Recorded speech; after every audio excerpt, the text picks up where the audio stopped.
பெரிய ஒரு முக்கியமான ஒரு விவாதம், ஒரு டிஸ்கஷன் எல்லாருக்குள்ளேயும் இருக்கிற இது ஒரு பெரிய விஷயம். என்னன்னா, இந்த மூன்றாவது கண், இந்த நெற்றிக்கண்ணை பற்றி ஒரு பெரிய விஷயம். ஸோ நெற்றிக்கண் ஒவ்வொருத்தருக்குள்ளேயும் நெற்றிக்கண் இருக்கு. நெற்றிக்கண் என்பது ஒவ்வொருத்தர் மனிதனுக்குள்ளேயும் அது ஒரு உயர்ந்த செயலாக இருக்கு. எல்லாத்துக்குள்ளேயும் இருக்கு. எல்லாத்துக்குள்ளேயும் அந்த தன்மை இருக்கு. எல்லாத்துக்குள்ளேயும் அதுக்கான சூழல், அதுக்கான காலம் இருந்தா அது புலப்படுறதுக்கான வாய்ப்புகள் ஒருவேளை உருவாகலாம். இதோடைய உண்மை தத்துவம் என்னன்னா, நெற்றிக்கண் அப்படிங்கிறது என்னன்னா, அது பேர் நெற்றிக்கண் இல்லை, அதுதான் கடவுள். அந்த நெற்றிக்கண் என்பது இறைவன் என்பது நிறைய பேருக்கு தெரியல. அவன் தான் நெற்றிக்கண்ணா, அது பேர் கடவுள்னு பேரு. அதுதான் நடுநிலைன்னு பேரு. அதுதான் ஒரு பெரிய செயல் வடிவம் பேரு. இப்ப மனிதனாக பிறக்கப்படுறவனுக்கு இந்த ரெண்டு கண்ணுடைய அந்த நரம்பு மண்டலங்கள், இந்த கண்ணுடைய தன்மைகளை இந்த வாசலை அடைச்சிட்டு இன்னொரு வாசலை திறக்குது. அப்ப இதை அது மெயின் ஸ்கீமா ஃபாலோ பண்ணாது. இப்ப மனிதனா இருக்கிறவனுடைய மெயின் எதை ஃபாலோ பண்றான்னா, இந்த ரெண்டு கண்ணை தான் வச்சு ஃபாலோ பண்ணுவான். அந்த மாதிரி ஒரு சூழலுக்கு ஒருத்தன் மாற பண்ணான்னா, அவன் இதை ரெண்டையும் வச்சு ஃபாலோ பண்ண மாட்டான், இதை தான் வச்சு ஃபாலோ பண்ணுவான். அப்ப இதை வச்சு இவ்வளோ விஷனை தான் பார்க்க முடியும்னு ஒரு அளவுகோல் இருக்கு. இந்த நார்மல் கண்ணை வச்சு அந்த நெற்றி கண்ணுங்கிறதுக்கு எப்படி ஆகாயத்துக்கு அளவு இல்லையோ, அந்த மாதிரி அளவு கிடையாது. அது அளவற்ற செயலை அவன் கிரகிக்கிறதுனால தான் அவன் பேர் ஞானின்னு பேர். அவன் பார்க்குற விஷயம் அதுதான் சொல்றான். உட்கார்ந்த இடத்துல நான் இந்த உலகத்தை பார்த்தேன், இந்த விஷயத்தை பார்த்தேன், இப்படி ஒரு விஷயத்தை பார்த்தேன், இப்படி ஒரு செயலை பார்த்தேன்னு விவாதிக்கிறதுக்கு காரணம், அந்த விஷன் தெரிகிறது ஒரே இடம் நெற்றிக்கண். இப்ப நெற்றிக்கண் அப்படிங்கிறதுக்கு பொருள் என்னன்னா, அது கடவுள்னு பேர். அந்த கடவுளுங்கிறது என்னன்னா, அழிவில்லாததுன்னு பொருள். அந்த அழிவில்லாத பொருள் இன்னொரு விஷயம் என்னன்னா, அது எவ்வளவு லென்த் வேணாலும் விரியும், எவ்வளவு செயல் வேணாலும் இருக்கும். அதோட கெப்பாசிட்டியை அளவிட முடியாது. அதனாலதான் அதிலிருந்து மிகப்பெரிய செயல் வடிவத்தை உருவாக்கப்படுறதுக்கான வாய்ப்புகளை உருவாக்குறாங்க. அப்ப ஒருத்தனுக்கு அந்த மாதிரி ஒரு சூழல் உருவானா, ஒருத்தர் கிடைக்குதுன்னா அவர் கடவுள்னு பேர். அப்படியாப்பட்ட ஒரு செயல் சாதாரணமா கிடைச்சிருமா? நாம சாதாரணமா கடவுள் ஆயிட முடியுமா? நெற்றிக்கண்ணுங்கிறது சாதாரணமா ஒரு ஆசிரமத்தில் உட்காந்து தியானம் பண்ணி, ஒரு கலையை தியானம் பண்ணி நெற்றிக்கண்ணை திறந்துடுறது, நெற்றிக்கண்ணை திறந்து வைக்கிறதுக்கான ட்ரை பண்றதெல்லாம் ஒரு வேடிக்கை வினோதமான செயல் தான். அது அப்படி ட்ரை பண்றது கிடையாது, அது அப்படி நிகழ்றது கிடையாது. ஒருத்தன் கடவுளாவே மாறுறது அப்படிங்கிறது அது மொத்தமாக மாறணும். இதை பற்றி நிறைய ராமலிங்க சாமி மாதிரி உயர்ந்த ஞானிகள் நிறைய கருத்துக்களை சொல்லியிருக்கிறாங்க. நானும் நிறைய அனுபவங்களா என்னுடைய வாழ்க்கையிலேருந்து நான் நிறைய செயல் வடிவத்தை பார்த்துருக்கிறேன். இதுக்கு நான் பிரதானமா எது வடிவத்தில் நெற்றிக்கண் திறக்கிறதுக்கு ஒரு பெரிய ஹெல்ப்பா இருக்கு, பெரிய வாய்ப்பா இருக்கு, அது ரொம்ப ஸ்ட்ராங்கா ஒரு பொசிஷனுக்குள்ள மாறுது அப்படின்னா, இடுப்பு தான் மெயின் காரணம். நம்பர் 1 இடுப்பு. இடுப்பு இல்லைன்னா ஒருத்தர் நெற்றிக்கண்ணு இல்லை, அவன் ஞானியே ஆக முடியாது. அவனுடைய முழு செக்ஷனும், முழு விஷயமும், அவனுடைய வாழ்க்கையும், ஞானத்துக்குரிய எல்லா செயலும் இடுப்பு பகுதியில தான் இருக்கு. அப்ப அந்த இடுப்பு பகுதியில ஒருத்தனுக்கு மாற்றம் நிகழ்ந்தா அவன் ஒரு மிகப்பெரிய விஷயத்துக்குள்ள வாய்ப்புல என்ன நடக்குதுன்னா, இந்த பைனல் கார்டுன்னு சொல்லக்கூடிய முதுகு தண்டுவடம்.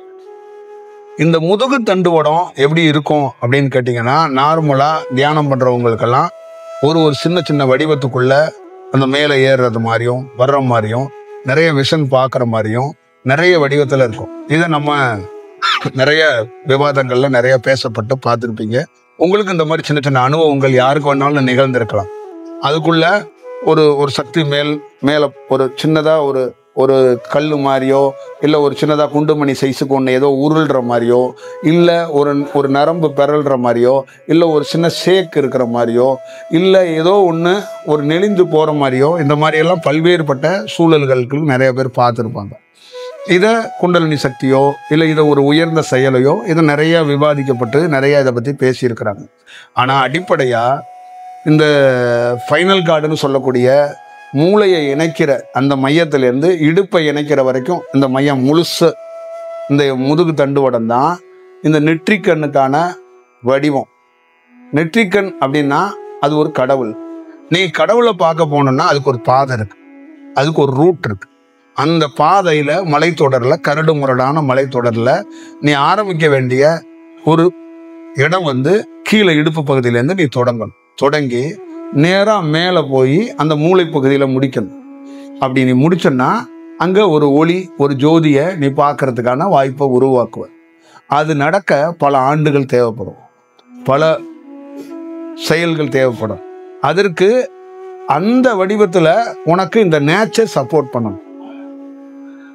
இப்போ இந்த மாதிரி வேலை செய்கிறவங்களுக்கு யார் ரொம்ப உதவியாக இருப்பான்னா, குருநாதர் அப்படின்னு சொல்கிறாங்கல்ல, அந்த குருங்கிறதும் அவர் நேச்சரோட கனெக்ட் ஆகிருக்கணும். இந்த நேச்சருடைய செயலில் இருந்து தான் தியானம் கிடைக்கும். அதுதான் நம்ம பஞ்சபூதம்னு சொல்றது, இந்த கோள்கள் சொல்றது, இந்த அடிப்படையில் 27 நட்சத்திரங்கள் சொல்றது, இந்த சூரியன் சந்திரன் சொல்றது, இது எல்லாம் ஒரு நேச்சரோட கனெக்ட் ஆனாதான் ஒருத்தருக்கு தியானம் கிடைக்கிறது, தியானத்தில் போகிறது, அவருடைய இயல்பு வாழ்க்கையிலேருந்து ஒவ்வொரு ஸ்டெப்பாக மூவ் பண்ணுறது. இந்த சூழல்கள் அவரை வழிநடத்துறதுக்கு ஒரு பெரிய வாய்ப்பாக இருக்கும். அப்போ ஒரு குருங்கிறது என்னன்னா, இந்த சூழல்கள் கூட கொஞ்சம் தொடர்பு வைத்திருக்கிறவர். இப்போ நான் இவரோட பழக்கம் வச்சிருக்கிறேன் அப்படிங்கிறது எப்படியோ அதே மாதிரி இயற்கையோட பழக்கம் வச்சுக்கிறது. அப்போ இயற்கையோட பழக்கம் அப்படின்னா அதோட கனெக்ட் ஆகிறது. அந்த சூழலோட கனெக்ட் ஆகும்போது என்ன ஆகும்னா, எவ்வளோ பெரிய வறுமை, எவ்வளோ பெரிய கஷ்டம், எவ்வளோ பெரிய துயரம் வந்தாலும் உங்களை தியானத்திலேருந்து யாராலையும் பிரிக்க முடியாது. துயரம் தோத்து போயிடும், வறுமை தோத்து போயிடும், யார் பேசினாலும் தோத்து போயிடுவாங்க. ஏன்னா அந்த தியானம் மட்டும் நிற்காது. ஏன்னா அவர் தொடர்பு வச்சிருக்கிறது இயற்கையோடு. அப்போ இயற்கை என்ன பண்ணுன்னா, அந்த தியானத்தை மட்டும் குலைக்க விடாமல் பாதுகாப்பாக வச்சுக்கும், பிடிச்சிக்கும்.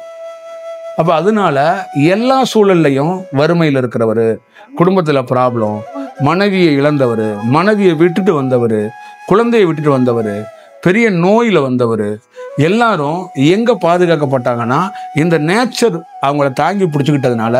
இந்த எத்தனையோ பேர் அந்த வழியில் போவாங்க. அருணகிரி மாதிரி வச்சுக்கோங்க, நோயில் எல்லாத்தாலையும் பாதிக்கப்பட்டவர் ஒரு இடத்துல எங்கே தாங்கி பிடிக்கப்படுறாருன்னா நேச்சர்னா என்னன்னா, நீங்கள் இங்கே உட்காந்துருப்பீங்க, நீங்கள் ஒரு கல்லில் உட்காந்துருப்பீங்க, ஆனால் இங்கே நான் சுற்றி இந்த கல்லை சுற்றி யார் வேணாலும் போகலாம். ஆனால் உங்களையும் இந்த கல்லை தொந்தரவு பண்ணிட்டாங்கன்னா உங்கள் தியானம் குலைஞ்சு போயிடும். அதுக்கு வாய்ப்பை உருவாகாமல் நீங்கள் இந்த பக்கம் போக வேண்டிய வர திருப்பி அந்த பக்கம் விட்டுரும் நேச்சர். உங்களோட எண்ணங்களை அங்கேயே அந்த கல்லுக்கிட்ட போயிட்டு இங்கிட்டு போயிடுவோம் அப்படின்னு போயிடும். அதே மாதிரி அந்த பக்கம் ஒரு புலி வர வேண்டியதை அதோட எண்ணத்தில் கீழே இறங்கி போனால் ஒரு மான் இருக்கு அப்படிங்கிறதுல அது இறங்கி போயிடும். இதே மாதிரி ஒரு நாகம் இவரை சீண்டலாம், அது கொஞ்சம் விலகி போயிடலாம். இந்த மாதிரி பல்வேறுபட்ட சூழல்களில் அந்த கல்லில் உட்காந்துருக்கவர் பாதுகாக்கப்படுகிறார். அப்போ அவருக்கு என்ன கிடைக்கிது அப்படின்னா, அந்த கனெக்ட் இருக்கிறதுனால இவர் ஒரு உயர்ந்த செயலை செய்யறதுக்கான வாய்ப்பு இருக்கு. எல்லாராலையும் கைவிடப்பட்டாலும் இந்த நேச்சர் கைப்பிடிச்சிச்சுன்னா அது இவரை பணக்காரன் ஆக்கிறது, அப்படி ஆக்கிறது, இப்படி ஆக்கிறதுலாம் தாண்டி இவர் எந்த வேலைக்காக அந்த தியானத்துக்குள்ள உட்கார்ந்தாரோ அந்த வேலை நிறைவேற வரைக்கும் அது பாதுகாப்பாக இருக்கும்.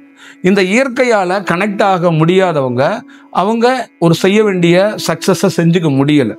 அப்போ ஒரு இடத்துல முழுமையாக இயற்கையோட கனெக்ட் ஆனவனுடைய முதுகு தண்டுவடம் மேலே ஏறுறது கீழே ஏறுறதெல்லாம் கிடையாது. முழு தன்மையாக ஒரு பெரிய வெளிச்சத்தை உருவாக்குற தன்மையை இது உருவாக்கும். அப்போ முதுகு தண்டுவடத்தை எதை சொல்கிறாங்க, எதை நாம் பார்க்குறோம்? முதுகு தண்டுவடம் எப்படி மாறணும்னா முனிவராக மாறணும். நீங்கள் கேள்விப்பட்டிருக்கிற புராணங்களில், நீங்கள் கேள்விப்பட்டிருக்க இதிகாசத்தில் இருக்கக்கூடிய முனிவர்கள் அனைவரும் யார் அப்படின்னா உங்கள் முதுகு தண்டுவடம் தான். உங்கள் முதுகு தண்டுவடத்தில் ஒவ்வொரு பொசிஷன்லையும் ஒரு முனிவர் இருக்கிறார். அந்த முனிவர்களை எதுக்கு ஒப்பிடுறாங்கன்னா, அவங்க எல்லா ரூபத்திலையும் தியானமாகவே வாழ்ந்துக்கிட்டு இருக்கோங்க. அப்படி தியானமாகவே வாழ்ந்துக்கிட்டு இருக்கிற முனிவர்களாகவே இருக்கக்கூடிய விஷயந்தான் நீங்கள் இந்த முதுகு தண்டுவடம். அதுக்குள்ளே தான் வேதத்தை எழுதின வியாசர்லேருந்து பல பேரை நீங்கள் சொல்கிறீங்கல்ல, அவங்க எல்லாருமே முதுகு தண்டுவடமாக தான் இருக்காங்க. அப்போ அந்த மாதிரி ஒரு பொசிஷனுக்கு முதுகு தண்டுவடம் மாறினா அது என்ன பண்ணுதுன்னா, அந்த முதுகு தண்டுவடம் நேராக போய் இந்த மூளையில் இருக்கிற அத்தனை நரம்புகளோட இந்த முதுகு தண்டுவடமும் அந்த மூளையில் இருக்கிற நரம்பும் ரெண்டும் ஒரே தன்மைக்கு மாறிடும்.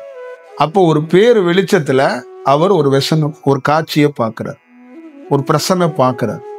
அதுதான் கடவுளுடைய அந்த செயல், அதுதான் அந்த நெற்றிக் கண்ணுக்கான செயல் வடிவம். அவர் நல்ல ஞாபகம் வச்சுக்கோங்க, ஒரு நாள் கூட அவர் ஒரு வடிவத்தில் கூட இந்த முதுகு தண்டுவடத்தோட உதவியில தான் அவருடைய பெரிய வேலைகளை அவர் தொடங்கி இருக்கிறார். வேற எந்த வடிவம் இருந்தாலும் அந்த முதுகு தண்டுவடம் தான் அவரை கடவுளை பார்க்க வச்சுச்சு. அப்ப கடவுளை பார்க்க வைக்கிறதுக்கு யார்? கூட்டிட்டு போறாங்க. இப்போ உங்களுக்கு இதை முன் உதாரணமா நீங்க எப்படி கனெக்ட் பண்ணிக்கணும்னா, நீங்க நிறைய மலைத்தொடர்களுக்கு போயிருக்கலாம். இப்போ நீங்க நிறைய மலைத்தொடர்களுக்கு இப்போ இந்த காலகட்டத்தில் போறாங்க. இப்போ இந்த காலகட்டத்தில் போறவங்க நிறைய காவி வேட்டி கட்டியிருக்கவங்க, எங்களை மாதிரி தாடி வச்சிருக்கவங்க, எங்களை மாதிரி வேட்டி கட்டிருக்கவங்கள அங்கங்க பாக்குறீங்க. அது எல்லாருமே அந்த மாதிரி வடிவத்தை இருக்கிறாங்களா அப்படிங்கறதுல சொல்ல முடியாது உறுதியா. அப்ப அந்த மலைத்தொடர்கள்ல நீங்க போனீங்கன்னா உங்களுக்கு கண்ணுக்கே தெரியாம எத்தனையோ பேர் இயற்கை பாதுகாப்போட குகைகள்லையும் எதுலையும் தியானத்திலேயே இருந்துகிட்டு இருப்பாங்க. இப்போ சமீப காலத்துல ஒரு 1500 ஆண்டுகளாக அந்த மாதிரி நிகழ்றது இல்லை. இதெல்லாம் 2000 ஆண்டுகளுக்கு முன்னாடி ஒவ்வொரு மலைத்தொடர்கள்லையும் ஆயிரக்கணக்கான பேர் உருவங்களாக மனித உடலோட உட்கார்ந்து இருந்தவங்கலாம் இருக்கிறாங்க. இப்போ சமீப காலத்துல அது இல்லை. இருக்கிறவங்க ஒரு 10 நாள் 5 நாள் 3 மாசம் இல்லை கண்டினியூவா தியானமா இல்லாமல் 4 மணி நேரம் 5 மணி நேரம் பண்ணிக்கிட்டு ஒரு மலைத்தொடர்கள்ல அவங்க வாழ்ந்துகிட்டு இருக்காங்க. இப்படிதான் நீங்க பார்க்க முடியும். அப்ப இப்போ ஒரு மலைத்தொடர் அப்படின்னா அந்த மலைத்தொடரை நீங்க எதுக்கு போறீங்கன்னா அங்க இறைவன் இருக்கிறாரு, அவரை ஏறி பார்க்க போறேங்கிறீங்க. அப்ப நீங்க இறைவனை பார்க்கறதுக்கு முன்னாடி உங்களுக்கு யார் அந்த இறைவனை பார்க்க அனுமதியும் அந்த சக்தியும் அந்த எனர்ஜியும் கொடுக்குறான்னா அந்த மலைத்தொடர் சுத்தி நிறைய தவம் பண்ற ரிஷிகள் முனிவர்கள் இருப்பாங்க. புரியுதுங்களா? இப்ப கைலாயத்துக்குள்ள நீங்க போகணும்னா அந்த கைலாயத்தை சுத்தி பல ரிஷிகள் முனிவர்கள் தவம் செய்யறாங்க. அப்ப அந்த எனர்ஜிட்டிக்கு அவங்களோட நீங்க கனெக்ட் ஆகணும். புரியுதுங்களா? அவங்களோட கனெக்ட் ஆகாததுனாலதான் வெள்ளையங்கிரிக்கு போனவன் வெள்ளையங்கிரிக்கு போன மாதிரியே வர்றான், சதுரகிரிக்கு போனவன் சதுரகிரிக்கு போன மாதிரியே வர்றான், கொஞ்சோண்டு சேஞ்ச் ஆயிருக்கான். புரியுதுங்களா? கைலாயத்துக்கு போனவன் கைலாயத்துக்கு போன மாதிரியே வர்றான், காசிக்கு போனவன் காசிக்கு போன மாதிரியே வர்றான். ஏன்னா அவன் கனெக்ட் ஆகல. அப்ப அங்க கனெக்ட் ஆனா முனிவர் வேற இல்ல, நீ வேற இல்ல. ஒவ்வொரு முனிவருடைய கனெக்ட் ஆகும்போது நீ வெறும் மலைத்தொடரை ஏறது மட்டும் தான் பாக்குற.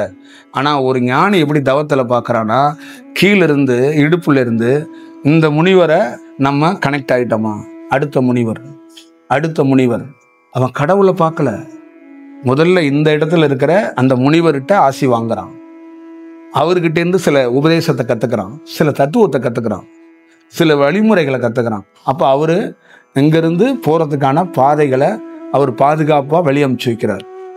அப்ப என்னுடைய பாதுகாப்பு உன்னை காப்பாற்றும். உதாரணத்துக்கு போர்ல கீதையில அர்ஜுனன் நிற்கும் போது கிருஷ்ணன் வந்து உபதேசம் கொடுத்தாருங்கிறது என்ன, அவரே ஒரு முனிவர் தான் அப்படிங்கிறதுக்கு ஒரு முனிவர் ஸ்தானத்துல இருந்து நீ இதை பண்ணணும்னா நான் வலிமையான சில செயல்களை செய்கிறேன். வெறும் உடல் பலமோ வெறும் வீரமோ பயிற்சி மட்டும் பத்தாது, அதை தாண்டி ஒரு இறை சக்தி ஒன்று வேணும். அப்பதான் களத்துல நின்று ஒரு செயல் வடிவத்தை செய்ய முடியும்.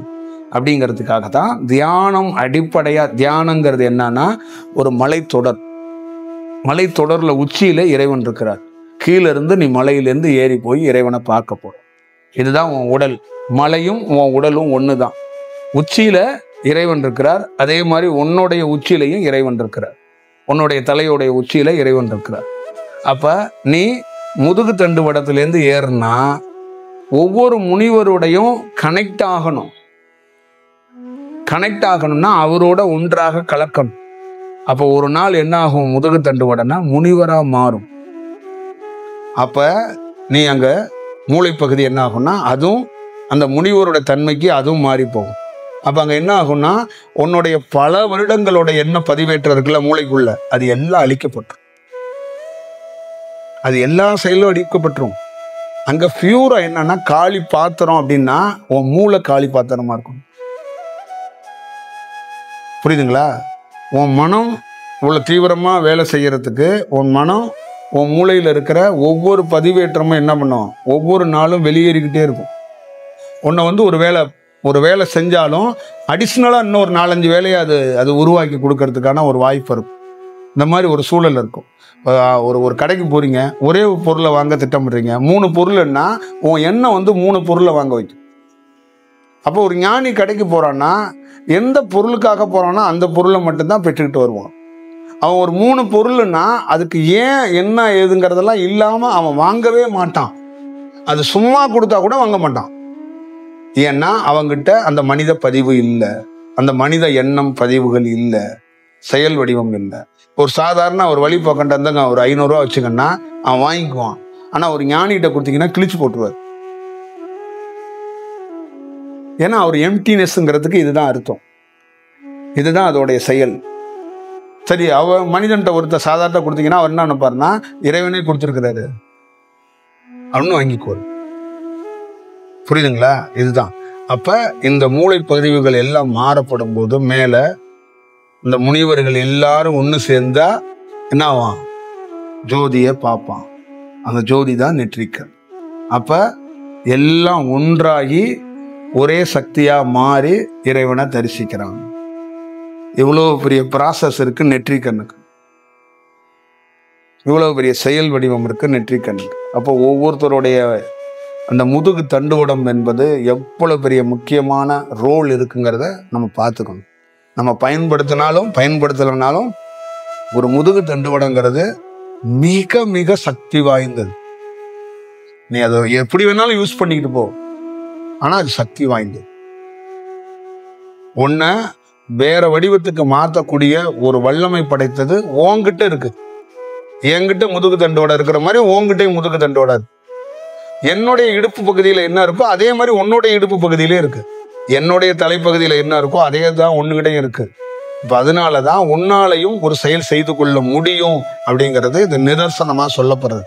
அதுக்கு சில காலங்கள், சில சூழல்கள், நான் அந்த தாய் தந்தைக்கு சொன்ன மாதிரி அவங்களோட இண்டிபெண்டா நடக்கிற செயல் வடிவம். இப்படிதான் இந்த நெற்றிக்கண்ணுக்கான ஒரு சூழல் நடக்கிறது, ஒரு விஷயம் இருக்கு. இது நான் அடிப்படையா வேற வடிவத்திலேருந்து சொல்றேன், அதனால இதை பார்த்துக்கங்க.